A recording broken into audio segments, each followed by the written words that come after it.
Zoos are enchanting havens where wildlife enthusiasts can connect with creatures from around the world. They often hold a certain allure that goes beyond the designated visitor areas. While most guests abide by the rules, there exists a daring subset of individuals who are drawn to the thrill of the forbidden. These modern-day adventurers sometimes sneak inside zoo enclosures, breaching the barriers between human and animal worlds. What begins as an innocent adventure can quickly turn into a deadly encounter as these daring trespassers risk their lives to get a closer look at the zoo's wild inhabitants. Hit that like button and subscribe right now. In today's episode, we take a look at 3 times people have snuck into zoo enclosures and didn't make it out alive. Welcome to Final Affliction.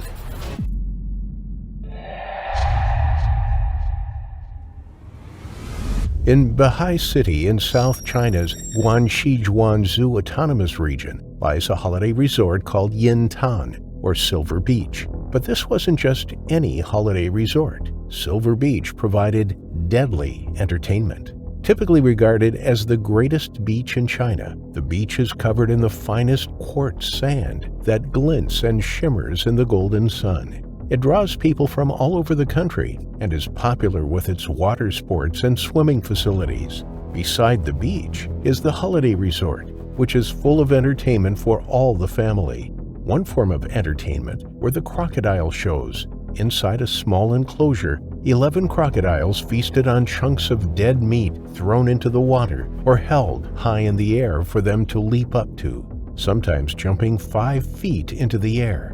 Visitors were impressed by their athleticism and power.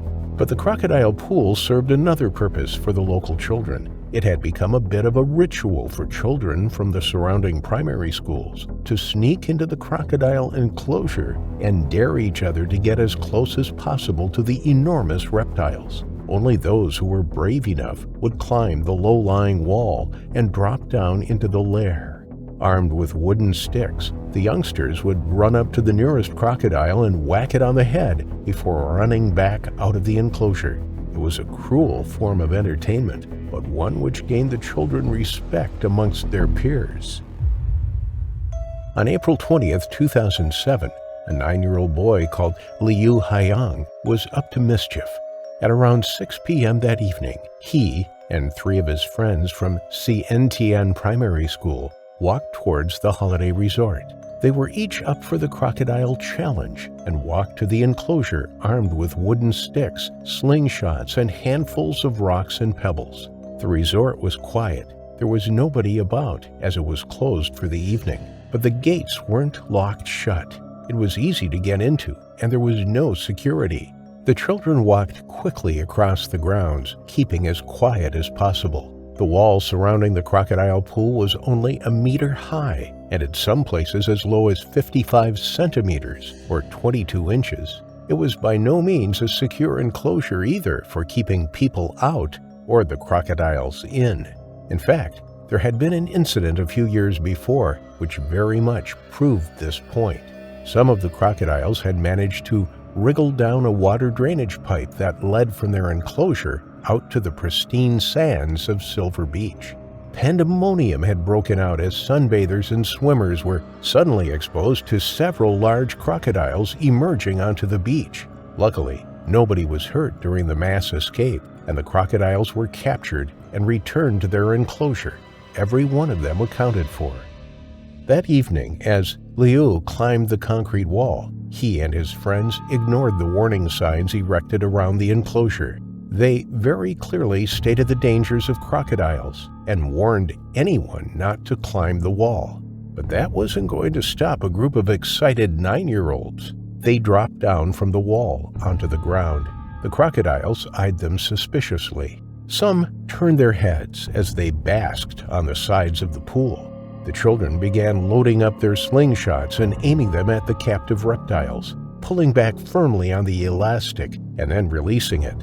The rocks flew through the air and pummeled the crocodiles. Some flinched, others hissed and slid into the water.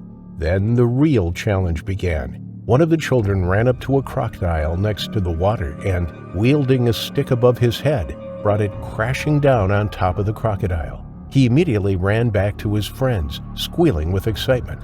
Now it was Liu's turn. He grabbed the stick and walked up to the same crocodile. But this time the reptile had had enough. It had been battered and bruised, and this wasn't the first time children had disrespected the wildlife and treated them terribly. As Liu brought his stick down on top of the crocodile's head, it suddenly lunged forwards. It snapped its jaws, and in an instant, Liu was dragged by his shirt into the water. He screamed in terror and reached out for his friends, who rushed to the pool. One of them tried to grab Liu's outstretched arm, but the young boy was wrenched out of reach at the last second. He was pulled under the water in the shallow pool.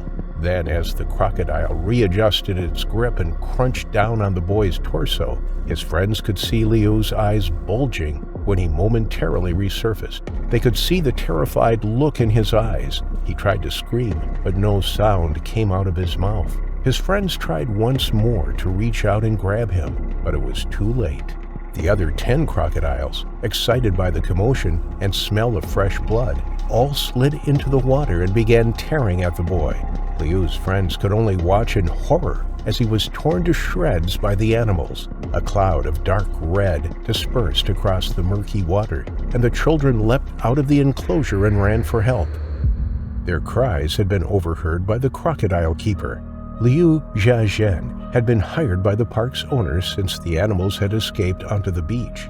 The owner knew he had to make some serious changes to the operations of the park, particularly the management of the crocodiles, and so handed that responsibility to a full-time member of staff. But crocodiles are on the state endangered animal list, and to keep crocodiles of breeding age, owners need to seek permission and permits from forestry and marine departments. Seeing as the park had none of the licenses required for keeping the animals, it was in fact an illegal crocodile pool. But where was the crocodile keeper when Liu was being attacked? Because the pool was closed at the time of the incident, the crocodile keeper, Liu Jiazhen, was inside cooking a meal and didn't notice the children sneaking into the enclosure. When he heard the screams of terror radiating across the park, he rushed out to the crocodile exhibit. What greeted him was a scene of pure horror. He could see the commotion inside the crocodile pool. The water was splashing and swirling as the crocodiles feasted. The boy's body was tugged at and pulled in opposite directions as he floated, semi-submerged in the brown water.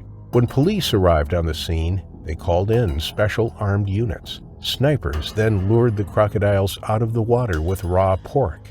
Smelling the fresh meat, the prehistoric giants emerged from the pool dripping wet, their eyes fixated on the chunks of pork in front of them. They crawled over dry land and began eating it. Now that they were clearly exposed, the snipers then took aim at the crocodile thought to be responsible for Liu's death. They fired 7 bullets into its thick, armored body. It was a huge animal, 2 meters, 6.5 feet in length, and weighing 150 kilograms, or 330 pounds. They dragged the crocodile out of the enclosure and onto a trailer where it could be dissected. When they split open its stomach, the boy's remains were found inside. Although the other crocodiles had taken advantage of the attack, this one was the main culprit and had consumed most of the boy. Following the incident, the pool was drained of all its water, and the remaining 10 crocodiles were removed and relocated to somewhere that had the necessary permits and facilities to accommodate such dangerous animals. This was at the Zhuangqi Endangered Wild Animal Protection Center, a zoo in the regional capital, Nanning. As to be expected, the 3 children who witnessed their friend being torn to shreds were traumatized by the incident. They were incoherent when police questioned them about the attack, in a state of shock. They woke in the night screaming in fear as nightmares gripped them in their sleep. In a statement to media, Lu Wei, a doctor with Baha'i People's Hospital, said that the children were receiving ongoing psychological treatment.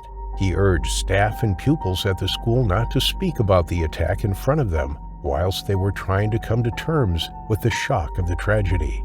Courts ruled the crocodile keeper and the entertainment park were responsible for the boy's death and ordered compensation to the boy's family. Liu Haiyang's parents were compensated 220,000 yuan, the equivalent of $30,600, but no amount of money would bring back their beloved son. A dare that was meant to be a bit of fun and had been performed countless times before by pupils from many of the primary schools in the area had ended in Liu Haiyang's terrifying final affliction.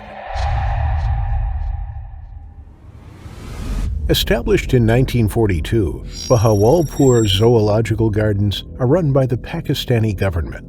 Set across 25 acres, the zoo is home to many different species of birds, as well as lots of different carnivores and predators. Visitors enjoy viewing jackals, civets, crocodiles, lions, hyenas, and tigers. The conditions in which the animals are housed are questionable, with standards dropping far below what would be considered ethical in many Western countries. But it was a popular tourist attraction and provided education on the various species in its care.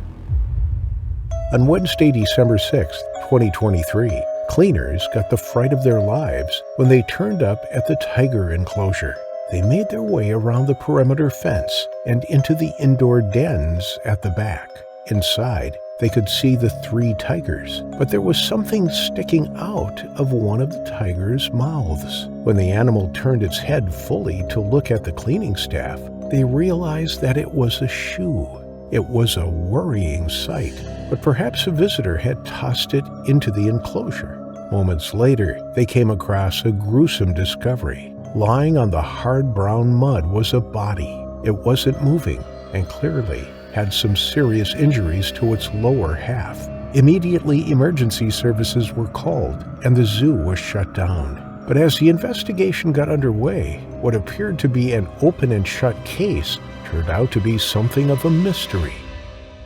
The body belonged to that of 28-year-old Mohammed Bilawal from Greentown in Lahore. Given the condition of the body, it was assumed that he had died the previous evening. His father, Dr. Mohammed Javed, was informed of the terrible tragedy and began to make his way to Bahawalpur, more than 250 miles away from his home in Lahore. As investigators turned up at the site, the tigers were locked away in a secure section of the enclosure. Mohammed's body was badly mauled at the legs. It appeared that he had died from blood loss, and as news of the death got out, there was speculation. Rumors spread claiming that Mohammed was a drug addict and that he had altercations with law enforcement multiple times before. The media painted a picture of a disturbed young man and described him as a lunatic who had clearly jumped into the tiger enclosure. The zoo blamed the victim for the tragedy, stating that he had forced his way into the zoo, likely over an external wall, and had then climbed onto the top of the tiger house before jumping down onto the ground. If he was, then maybe he was hallucinating or was exceptionally bold, believing that he could take on not 1 but 3 Bengal tigers by himself. Having an intruder in their enclosure immediately triggered an attack for the tigers. They typically leap onto their prey using their weight and powerful front legs to bring it to the ground. After delivering a fatal bite to the neck and subduing their prey, they can then eat at their leisure. No information has been published regarding the nature of Mohammed's death. Only mention of his severely mauled legs made the press, suggesting that he died from blood loss rather than asphyxiation. But when Mohammed's father, Dr. Mohammed Javed, heard the rumors flying around about his son, he spoke out. The media had reported that he himself had claimed that Mohammed was a drug addict, but Mohammed's father had never said any of that. Somebody else had made up the story, probably in an attempt to protect the zoo from taking the blame for the incident. When interviewed over the telephone by the Express Tribune newspaper, Dr. Javed denied ever speaking to any media outlet since his son's death. Instead of the claims circulating in the local and national newspapers, he claimed that his son was a bright young man who was never addicted to and who was never in trouble with the law. Another false allegation was that he had identified his son's body. The news reported that he had arrived at the scene and declared that the deceased was indeed Mohammed.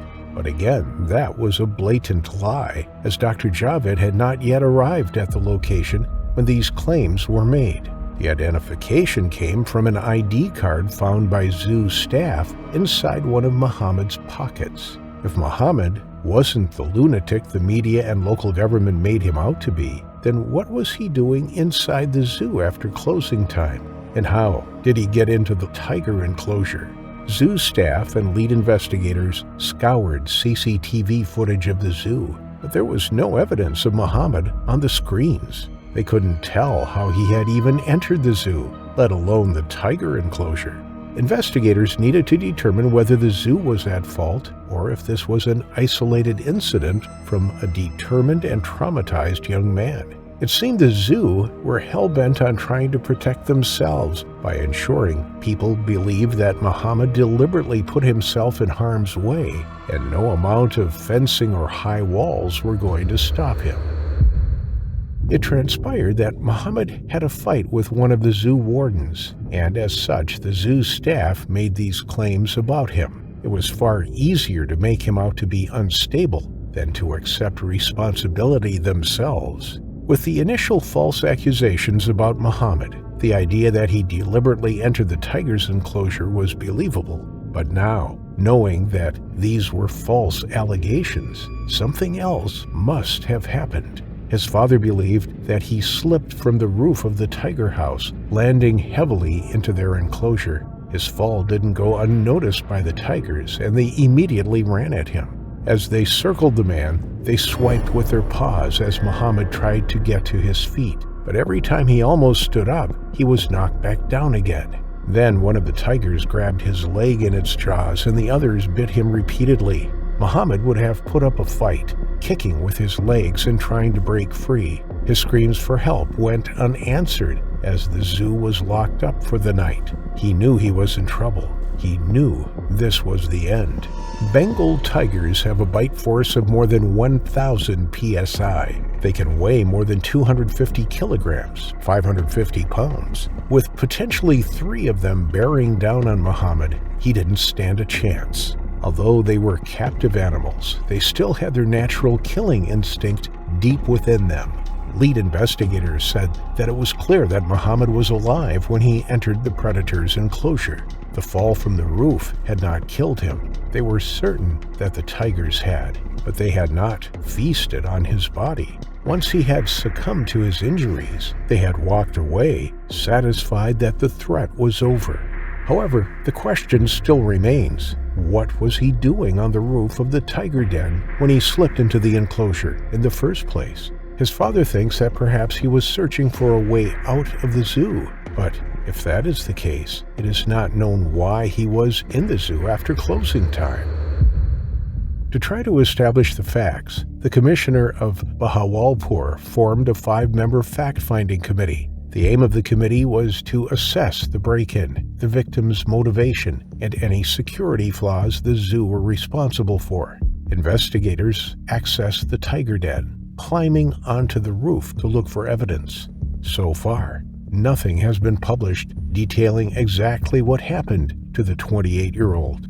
Although wild tiger attacks are relatively common in neighboring India, especially in the Sundarbans, there are no wild tigers in Pakistan. But animals held in captivity around the world still pose a threat to those who work with them. Just days before Muhammad's accident, a zookeeper was mauled to death by a captive black bear over the border in India's Indira Gandhi Zoological Park when the night den doors were accidentally left open. Although Muhammad's parents still had many questions over their son's death, they did not file a lawsuit against the zoo.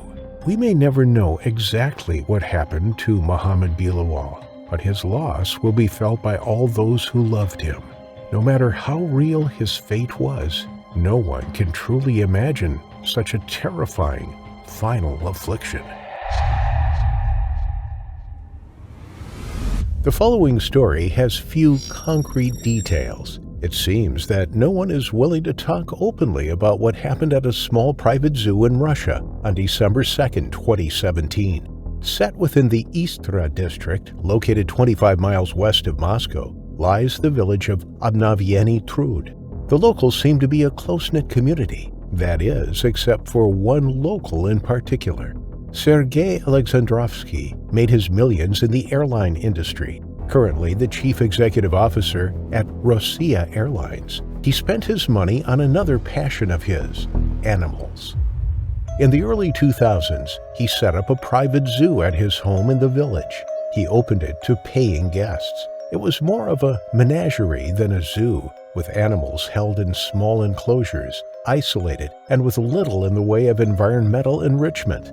In 2020, Russia passed a law that meant keeping many exotic animals privately was banned. This was for the welfare of the animals as well as the safety of the owners. However, before the law was passed, it was relatively easy for civilians to purchase and keep exotic pets within Russia. Those purchased before 2020 are allowed to be kept until the end of their natural life. Some locals in Sergei's village didn't like having the zoo animals on their doorstep. It made them feel uneasy and unsafe. At night, they heard the roaring of the lone lion. They heard its constant deep grunting as it paced up and down in its enclosure. It was something that many described as annoying, but the animals wanted to get out. They wanted to escape. It was deemed a dangerous neighborhood for fear of what lurked in Sergei's backyard.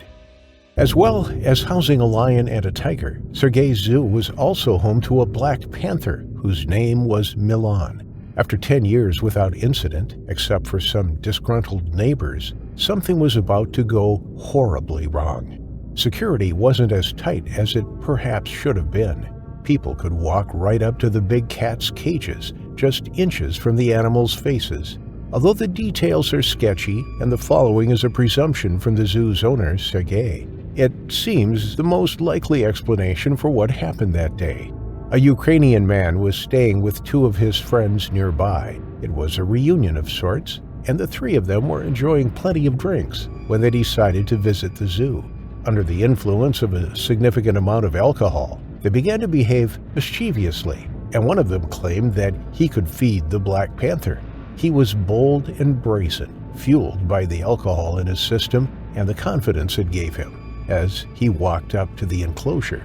The holes in the black metal mesh were too small to put his hand through, so instead, he decided to try the gate. It was locked. The panther was lying, resting on its wooden shelf inside one section of its enclosure. It lifted its head and watched the man as he tried to work out how to get in through the gate. Its placid appearance lulled the man into a false sense of security. Despite having been locked up its entire life, the panther was anything but docile. It still had its killer instinct, and the foolish man was about to enter its territory, its domain, the one thing that belonged to it, and the one thing that it could instinctively protect. The Ukrainian man managed to break the lock and force his way into the enclosure. The second he stepped foot inside, the black panther leapt down from its shelf. It trotted over to the man and, without hesitation, leapt onto him. Black panthers are melanistic variants of leopards or jaguars, and it has not been divulged which species this one was. Both stalk their prey, getting within feet of it before pouncing on top of it. Leopards dispatch smaller prey by a single bite to the back of its neck, severing the spinal column or crushing the skull. They kill larger prey by suffocating it with a bite to the throat. Jaguars typically subdue their prey by a bite to the back of the neck. They have the third strongest bite force after lions and tigers, but the strongest relative to their size. They can clamp their jaws down with a force of 1,500 psi, enough to crush a human skull. Whichever species this one was, it was a formidable predator. The man leapt when the jaguar jumped down off its shelf. The hairs on the back of his neck stood on end. His heart began pounding, and he realized just how stupid he had been. He had foolishly assumed the panther would remain on its shelf and allow him to hand feed it. But as it leapt onto him, he was brought crashing down to the cold, hard stone floor. He let out a cry. In the seconds before the fatal bite, he could feel the warmth of the panther's body on top of him. He could feel its heavy weight as it pinned him down. He couldn't move. He couldn't push it off him. The panther's eyes were fixated on its prey. In his final moment, he felt the warm, moist breath of the panther as it closed its jaws around his throat. He struggled to breathe. The pressure on his windpipe grew, and he knew this was the end. The big cat's canines severed an artery as it bit down harder, and blood poured out of the wound. Moments later, the man was still. It is assumed that his two friends fled the scene. Whether they had run to get help or to escape is not known, but they left him there on the gray slate floor of the enclosure, breathing his last breath. The Black Panther didn't eat the man. Instead, it stood up and raised its nose in the air. It walked over to the gate and sniffed it. The gate had been left unlocked. The panther pushed it with its nose and it swung open. Tentatively, the panther stepped through it. It was out. Nobody noticed it, and when it leapt over a fence and off the property, it disappeared into the surrounding neighborhood. Later, the man's body was discovered. Other visitors screamed when they saw him lying on the ground, a pool of dark blood around his head. Then it dawned on them the cage door was open. The Black Panther was out and about somewhere. It was lurking in the neighborhood and could attack at any moment. A local walked his dog along the street, unaware of the potential danger he was in. Crucially, nobody was informed of the Black Panther incident at the time. The authorities were called to the scene, and Sergei Alexandrovsky arrived at the Panther's enclosure. Initial reports were that a keeper had been killed because of the uniform the man was wearing, but Sergei denied knowing the man, saying that he did not work there. He suggested that the man was drunk and entered the enclosure on a dare. It seemed like a possibility. But at that moment, the most important thing was to find the Black Panther before it could cause any more damage. Nobody knew where it was, and there hadn't been any reported sightings. Instead of informing the locals and warning them to stay indoors, the authorities decided that they didn't want to make a fuss or cause alarm. It was better if they dealt with the situation privately, without the public getting involved. It took several hours before the big cat was located. It hadn't gone far and was found crouched underneath some undergrowth, probably scared in its unfamiliar surrounds. When it was eventually recaptured, Sergei insisted that it should not be killed. When locals found out what had happened, there was outrage, not least of all because they hadn't been informed that the cat had escaped. Children had been playing outside. People had been walking their dogs. Anybody could have been attacked in the hours that followed the incident. Some said that they wished it had been Sergei who had been killed by the panther. At least then, maybe his zoo would be shut down and they could walk their neighborhood without fear. An investigative committee that deals with serious crimes in Russia was sent to work on the case. They needed to determine the cause of death and the handling of the situation. No conclusions from the report have been published, and the name of the deceased has never been disclosed. As of this day, the Black Panther was never put down. It was deemed a defensive attack, as the man entered its cage unexpectedly. The zoo also remains open for business, the animals waiting for the day that someone else opens up one of their cages, so they can bring someone else to their terrifying final affliction.